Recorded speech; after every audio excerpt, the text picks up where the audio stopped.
अस्सलाम वालेकुम स्टूडेंट्स, कैसे हैं आप लोग। स्टूडेंट्स, आज हम फिज़िक्स का जो चैप्टर नंबर 4 का नया टॉपिक डिस्कस कर रहे हैं वो है पावर। स्टूडेंट्स, पावर को डिफ़ाइन करने से पहले मैं आपको एक एग्जांपल देना चाहती हूँ ताकि आपको इजी अंडरस्टैंडिंग हो सके पावर की। तो स्टूडेंट्स, चलते हैं अपने टॉपिक की तरफ। बिस्मिल्लाहिर्रहमानिर्रहीम, रब्बी ज़िदनी इल्मा। जी स्टूडेंट्स, यहाँ पे आपको दो पर्सन नज़र आ रहे हैं। एक पर्सन जो है स्टूडेंट्स वो 100 जाउल का वर्क कर रहा है और टाइम ले रहा है 50 सेकंड्स। और इसी तरह से दूसरा पर्सन है वो एक काम कर रहा है और वो 10 जाउल का वर्क कर रहा है और उसको टाइम लग रहा है 2 सेकंड्स का। अब यहाँ पे आपसे सवाल पूछा जाए तो दोनों पर्सन में से किसकी पावर ज़्यादा है, तो स्टूडेंट्स वो ऑब्वियस ही बात है, आप कहेंगे जो कम टाइम ले रहा है उसकी पावर ज़्यादा है। तो स्टूडेंट्स, इसका मतलब ये हुआ, हमने यहाँ इस एग्जांपल से ये सीखा कि पावर को डिफ़ाइन करने के लिए सिर्फ वर्क ही काफ़ी नहीं है, वर्क के साथ साथ टाइम की भी ज़रूरत होती है। तो इसका मतलब ये है स्टूडेंट्स कि हम यहाँ पे पावर को जब डिफ़ाइन करते हैं तो हमारे पास दो फिज़िकल क्वांटिटीज़ का होना ज़रूरी है, एक वर्क और दूसरा टाइम।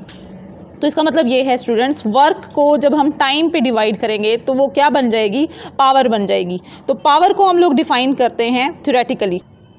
फर्स्ट डेफिनेशन तो स्टूडेंट्स पावर की हो जाएगी work done per unit time, यानी वर्क को आप लोग टाइम पे डिवाइड कर लें तो आपके पास क्या आ जाएगी, पावर आ जाएगी किसी भी बॉडी की। और उसके अलावा आप इसकी सेकंड डेफिनेशन यूँ भी कर सकते हैं, रेट ऑफ डूइंग वर्क, के किसी भी बॉडी की जो काम करने की शरह होती है उसको भी हम लोग स्टूडेंट्स क्या नाम देते हैं, पावर का नाम देते हैं। तो मैथमेटिकली स्टूडेंट्स अगर हम लोग इसको वैसे पावर को फार्मूला की फॉर्म में लिखना चाहें तो power is equal to work divided by time, जैसा कि हमने इसको डिफ़ाइन किया हुआ है। इसके अलावा स्टूडेंट्स मैथमेटिकली आप पावर को P से रिप्रेजेंट करते हैं और वर्क को आप W से और टाइम को T से, तो आपके पास मैथमेटिकल फार्मूला आ जाएगा W डिवाइडेड बाई T के इक्वल। अब स्टूडेंट्स, अब सवाल यहाँ पे ये पैदा होता है कि जो हम ऊपर एग्जाम्पल डिस्कस कर रहे थे उस एग्जाम्पल में हमने कहा कि इनकी पावर ये आ रही है। तो स्टूडेंट्स, अगर हमारे पास इस तरह का केस हो कि हमें पता हो कि एक बॉडी को डिस्प्लेस करने के लिए जो वर्क लग रहा है वो 10 जाउल का है और टाइम वो ले रही है बॉडी 10 सेकेंड्स का, तो इसका पावर अगर हम लोग स्टूडेंट्स यहाँ पे फाइंड करना चाहें तो पावर हमारे पास किसके इक्वल आ जाएगी। ऑब्वियस ही बात है, आप कहेंगे जी वर्क डिवाइडेड बाय टाइम, यानी आपके पास इसकी जो पावर आ जाएगी वो किसके बराबर आ जाएगी, 10 divided by 10 which is equal to 1 आपके पास आ जाएगी। तो इसका मतलब ये है ये इसकी पावर हो जाएगी। तो स्टूडेंट्स, सवाल ये यहाँ पे पैदा होता है कि क्या ये जो 1 वॉट पावर आई है स्टूडेंट्स, क्या ये पूरे 10 सेकेंड्स के हर एक सेकेंड में 1 वॉट ही रही है, इससे कम या इससे ज़्यादा नहीं हुई।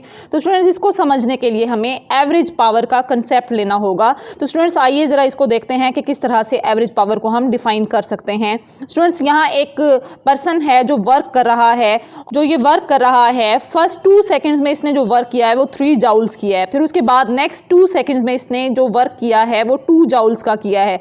नेक्स्ट 2 सेकेंड्स में फिर से क्या किया, इसने 2 जाउल्स का वर्क किया है। फिर नेक्स्ट 2 सेकेंड्स में 2 जाउल का, और फिर थक हार के उसने वर्क किया है नेक्स्ट लास्ट 2 सेकेंड्स में 1 जाउल का।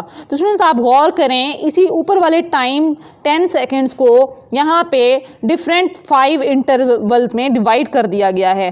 लेकिन स्टूडेंट्स, यहाँ पे वर्क हर जगह पे क्या हो रहा है, चेंज हो रहा है। हर 2 सेकेंड्स के बाद वर्क क्या हो रहा है, चेंज हो रहा है। तो स्टूडेंट्स, अगर हम इस पॉइंट पे वर्क लगाएं तो ये हमारे पास 3 डिवाइडेड बाई 2 और इसका आंसर जो है वो 1.5 वॉट आ जाएगा। अब यहाँ पे आपके पास जो है इसकी पावर अगर निकालें तो 2 divided by 2 which is equal to 1 watt. तो स्टूडेंट्स, यहाँ पे हर इंस्टेंट के साथ साथ जो पावर है वो चेंज होती जा रही है। तो इस तरह के केस में स्टूडेंट्स हम ये नहीं कह सकते कि पावर जो है एवरी इंस्टेंट ऑफ टाइम में 1 वॉट ही रही है, वो चेंज भी हो सकती है। तो इसलिए स्टूडेंट्स, हम क्या कंसेप्ट लेंगे एवरेज पावर का। हम क्या करेंगे स्टूडेंट्स, जितना वर्क, जो टोटल वर्क इस बॉडी ने किया है और इसको हम डिवाइड कर देंगे टोटल टाइम पे। तो स्टूडेंट्स, आइए हम ऐसा ही करते हैं। यहाँ पे देखें स्टूडेंट्स, यहाँ पे क्या किया गया है, टोटल जो वर्क है 3 joule plus 2 joule plus 2 joule plus 2 joule and plus 1 joule, इन सब को ऐड कर दिया गया, डिवाइडेड बाय जितना टाइम टोटल लग रहा है, यानी पूरे टाइम्स को भी इंटरवल्स को डिवाइड प्लस कर दिया गया। तो आपके पास टोटल जो आपके पास आ जाएगा वर्क, वो कितना आ जाएगा स्टूडेंट्स, 3 + 2 + 2, तो आपके पास ये आ जाएगा 10 जाउल्स डिवाइडेड बाय टाइम कितना लिया है 10 सेकेंड्स। तो स्टूडेंट्स यहाँ आपने कैलकुलेट की है एवरेज पावर। तो एवरेज पावर को स्टूडेंट्स हम इस तरह से भी डिफाइन कर सकते हैं, total work divided by total time. किसी भी बॉडी ने जितना काम किया है, टोटल वर्क को आप टोटल टाइम पे जब डिवाइड कर देंगे तो वो आपके पास क्या आ जाएगी, एवरेज पावर। ठीक हो गया स्टूडेंट्स। तो हमने यहाँ पे एवरेज पावर को डिफाइन कर लिया। तो एवरेज पावर को स्टूडेंट्स अगर हम मैथमेटिकली रिप्रेजेंट करना चाहें तो ये आपके पास आ जाएगी delta W divided by delta T के इक्वल। ठीक हो गया स्टूडेंट्स। तो ये हमारे पास एवरेज पावर का मैथमेटिकल फार्मूला होगा। तो आप गौर करें स्टूडेंट्स, हमने सिंपल अगर पावर को डिफाइन किया था तो वर्क डिवाइड बाय टाइम, लेकिन जब हम टोटल वर्क को टोटल टाइम पे डिवाइड कर लेते हैं तो वो क्या आ जाती है, एवरेज पावर। अब नेक्स्ट डेफिनेशन स्टूडेंट्स है इंस्टेंटेनियस पावर। जब हम टोटल टाइम को इतने स्मॉल इंटरवल्स में डिवाइड कर लें कि हर टाइम इंटरवल जो है वो तकरीबन ज़ीरो को अप्रोच कर जाए, यानी टाइम इतना शॉर्ट हो जाए कि वो तकरीबन वक्त का एक छोटा सा लम्हा बन जाए, तो स्टूडेंट्स उस वक्त जो पावर होगी उस पावर को हम लोग क्या नाम देते हैं, इंस्टेंटेनियस पावर। तो इसको स्टूडेंट्स हम डिफ़ाइन कैसे करते हैं कि एवरेज पावर जो हमने डिफ़ाइन की है टोटल वर्क को टोटल टाइम पे जब डिवाइड किया था उसकी हम लिमिटिंग वैल्यू ले लेंगे। तो आइए देखते हैं इसकी डेफिनेशन को। The limiting value of delta W divided by delta T as time delta T approaches to zero.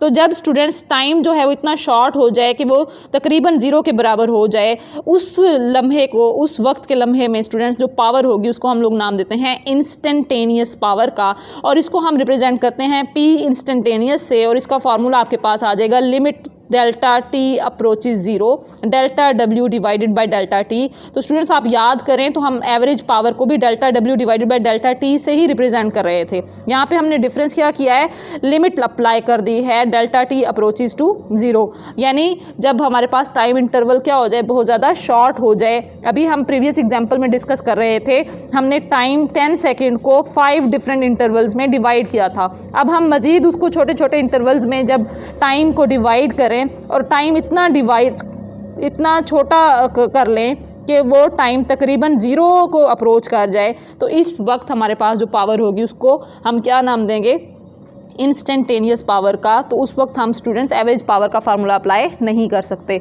अब स्टूडेंट्स पावर का जो यूनिट बेसिकली यूज़ किया जाता है वो वॉट है। अब स्टूडेंट्स देखते हैं कि इसको in terms of simple units, SI units हम कैसे कन्वर्ट करते हैं। आपको पता है पावर का फार्मूला होता है work divided by time, total work divided by total time, और वर्क का SI यूनिट होता है जाउल और टाइम का यूनिट होता है सेकेंड। तो स्टूडेंट्स ये सेकंड यूनिट हमारे पास आ जाएगा जाउल पर सेकंड। 1 वॉट किसके इक्वल आ जाएगा, जाउल पर सेकंड के इक्वल। और स्टूडेंट्स आप ये भी जानते हैं कि जाउल जो है वो किसके बराबर होता है, न्यूटन मीटर के बराबर, और डिवाइडेड बाय सेकंड्स, तो इसका सेकंड यूनिट जो है वो क्या आ जाएगा, न्यूटन मीटर पर सेकंड। और इसके अलावा स्टूडेंट्स आप ये भी जानते हैं कि न्यूटन किसके बराबर होता है, किलोग्राम मीटर पर सेकंड स्क्वायर, और साथ आप मीटर लिख लें डिवाइडेड बाय सेकंड्स। तो स्टूडेंट्स इसको हम लोग जब डिफ़ाइन करके मज़ीद सिंप्लीफाई करें तो मीटर को मीटर से मल्टीप्लाई करें तो ये आ जाएगा आपके पास किलोग्राम मीटर स्क्वायर पर सेकंड की क्यूब। तो स्टूडेंट्स हमने यहाँ पे पावर के तकरीबन 4 यूनिट्स जो हैं वो डिफ़ाइन कर लिए हैं। वॉट किसके बराबर होता है, जाउल पर सेकंड के इक्वल। जाउल पर सेकंड जो है वो मज़ीद उसको हमने सिंपल यूनिट में कन्वर्ट किया तो वह 1 वाट जो है वो 1 न्यूटन मीटर पर सेकंड के इक्वल भी होता है, और 1 वॉट जो है वो किलोग्राम मीटर स्क्वायर पर सेकंड क्यूब के इक्वल भी हो सकता है। तो ये स्टूडेंट्स SI यूनिट हैं किसके, पावर के। अब स्टूडेंट्स हम नेचर अगर पावर की देखना चाहें तो पावर दरअसल क्या होती है, एक स्केलर क्वांटिटी। आप स्टूडेंट्स गौर करें तो पावर का फार्मूला होता है वर्क डिवाइडेड बाय टाइम, और वर्क जो है स्टूडेंट्स एक स्केलर क्वांटिटी है, टाइम भी क्या है, एक स्केलर क्वांटिटी है। तो दोनों स्केलर क्वांटिटीज़ को आपने यहाँ पे डिवाइड किया हुआ है, तो इस वजह से पावर स्टूडेंट्स क्या हो जाएगी, एक स्केलर क्वांटिटी। हम स्टूडेंट्स 1 वॉट को भी यहाँ से डिफ़ाइन कर सकते हैं, और आपने अभी यहाँ पे पढ़ा था 1 वॉट जो है वो किसके बराबर होता है स्टूडेंट्स, 1 जाउल पर सेकंड के इक्वल। तो स्टूडेंट्स इसका मतलब ये है कि पावर जो है उस वक्त 1 वॉट होगी जब वर्क कितना हो रहा होगा, 1 जाउल, और टाइम कितना लग रहा होगा, 1 सेकेंड का। तो power is said to be 1 watt if work of 1 joule is done in 1 second. तो ये स्टूडेंट्स डेफिनेशन हो जाएगी वॉट की। पावर को स्टूडेंट्स हम इन टर्म्स ऑफ फोर्स भी लिख सकते हैं। अगर आपको याद हो स्टूडेंट्स तो इंस्टेंटेनियस पावर का हमने फार्मूला लिखा है limit delta T approaches to zero और delta W divided by delta T. Students आपको पता है वर्क दरअसल किसके बराबर होता है? वर्क हमारे पास बराबर होता है dot product of force and displacement. ये हमारे पास वर्क की डेफिनेशन है और इसको हम फर्स्ट लेक्चर में डिस्कस कर चुके हैं। स्टूडेंट्स हम यहाँ पे वर्क की जगह पे इसका फार्मूला लिख देंगे तो limit delta T approaches zero F dot delta D divided by delta T हम लिख देंगे स्टूडेंट्स। अब ये हमारे पास एफ जो है फोर्स ये कांस्टेंट है, इसको आप लिमिट से बाहर निकाल लेंगे। Limit delta T approaches to zero delta D divided by delta T. तो स्टूडेंट्स ये हमारे पास जो है किसकी वैल्यू आ जाएगी? हमने फोर्स को अलहदा कर लिया और delta D divide by delta T जो है इस पे लिमिट अप्लाई कर दी। स्टूडेंट्स आप अगर गौर करें आपने प्रीवियस क्लासेस में भी पढ़ा है, इस क्लास में भी आपने पढ़ा है कि limit delta T approaches zero delta D divided by delta T ये दरअसल किसके बराबर होता है? वेलोसिटी के बराबर होता है। तो स्टूडेंट्स हम यहाँ पे इसकी वैल्यू पुट करेंगे तो यहाँ हम लिख देते हैं इसमें कि limit delta T approaches zero delta D divided by delta T. तो ये हमारे पास किसके बराबर आ जाएगा स्टूडेंट्स? ये वेलोसिटी के बराबर आ जाएगा। तो आपने यहाँ पे एफ डॉट इस पूरी टर्म की जगह पे क्या लिख देना है? Velocity vector. तो स्टूडेंट्स ये आपके पास पावर जो है वो किसके बराबर आ जाएगी? एफ डॉट वी के बराबर। तो यहाँ से स्टूडेंट्स हमने एक और रिजल्ट निकाला कि पावर जो है वो डॉट प्रोडक्ट है फोर्स और वेलोसिटी का। इसका मतलब ये हुआ कि डॉट प्रोडक्ट जब भी दो वेक्टर्स का लिया जाता है तो रिजल्टेंट क्वांटिटी हमेशा स्केलर होती है। तो यहाँ से भी ये फैक्ट इस्टेब्लिश हुआ कि पावर जो है वो क्या होती है? एक स्केलर क्वांटिटी। अब स्टूडेंट्स पावर की नेक्स्ट एक और डेफिनेशन हमने यहाँ पे लिख दी। Power is the product of force and velocity. Which product? आप यहाँ पे लिखेंगे dot product. Dot product of force and velocity is also known as power. तो पावर की हमने स्टूडेंट्स तीन डेफिनेशन जो हैं वो डिफाइन कर ली। अब स्टूडेंट्स हम नेक्स्ट देखते हैं कि किलोवाट आवर क्या होता है। जब स्टूडेंट्स हम वॉट को डिफाइन कर रहे थे तो हम कह रहे थे वॉट जो है वो 1 जूल पर सेकंड के इक्वल होता है। तो स्टूडेंट्स यहाँ से हम ये भी कह सकते हैं अगर हम लोग सेकंड को इस साइड पे लेफ्ट हैंड साइड पे लेके जाएं तो ये हमारे पास बन जाएगा 1 joule is equal to 1 watt multiply by 1 second. इसका मतलब ये हुआ स्टूडेंट्स, क्या ये जूल जो है ये यूनिट पावर का है? नहीं स्टूडेंट्स, जूल पावर का यूनिट नहीं बल्कि किसका यूनिट है? एनर्जी का यूनिट है। तो स्टूडेंट्स इसका मतलब ये है कि जब हम पावर को किससे मल्टीप्लाई कर लें?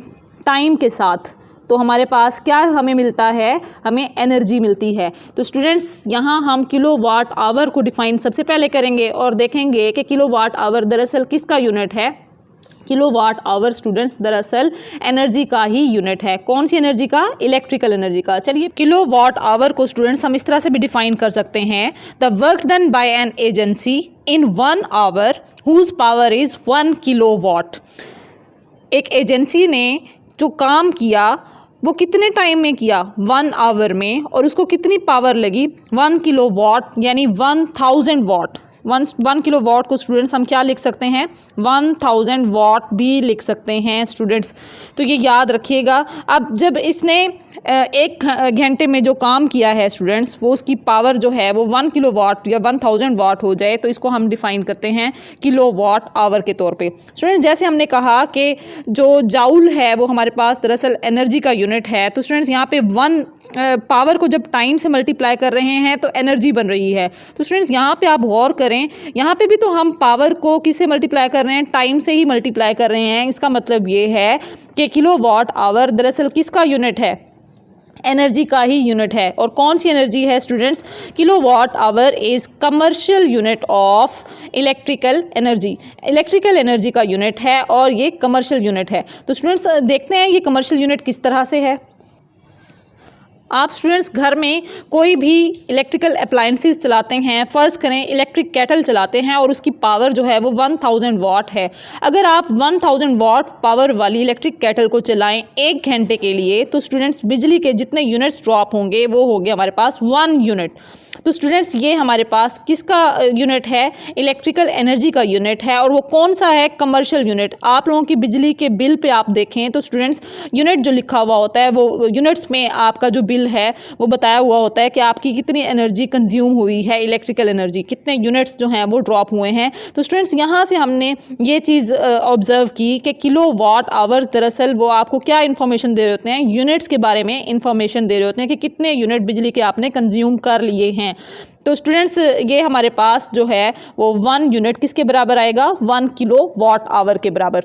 तो स्टूडेंट्स अब इसकी सेकंड एग्जांपल मैं आपको देना चाहूँ तो वो इलेक्ट्रिक बल्ब है। फ़र्ज़ करें एक इलेक्ट्रिक बल्ब जो है उसकी पावर है 200 वाट, तो 5 इलेक्ट्रिक बल्ब जो हैं वो कितनी एनर्जी कंज्यूम करेंगे, 1000 वाट, और उनकी पावर स्टूडेंट्स कितनी हो जाएगी, 1000 वाट। और अगर उनको हम 1 घंटा मुसलसल चलाएँ तो स्टूडेंट्स एक जो यूनिट है बिजली का वो आपके बिल में ऐड हो जाएगा। इसका मतलब ये हुआ स्टूडेंट्स 1 यूनिट दरअसल किसको रिप्रेजेंट कर रहा है, 1 किलो वाट आवर को।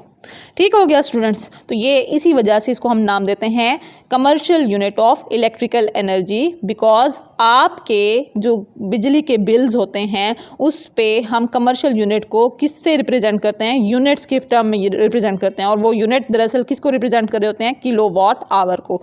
अब स्टूडेंट्स हम किलो वाट आवर को इन टर्म्स ऑफ जाउल भी फाइंड आउट कर सकते हैं कि 1 किलो वाट आवर में कितने जाउल्स होते हैं। ये आपसे शॉर्ट क्वेश्चन में भी पूछा जा सकता है बच्चों, तो आप लोगों ने ये याद रखना है। 1 किलो वाट आवर, किलो का मतलब होता है स्टूडेंट्स 1000, तो हम 1 को 1000 से मल्टीप्लाई करेंगे।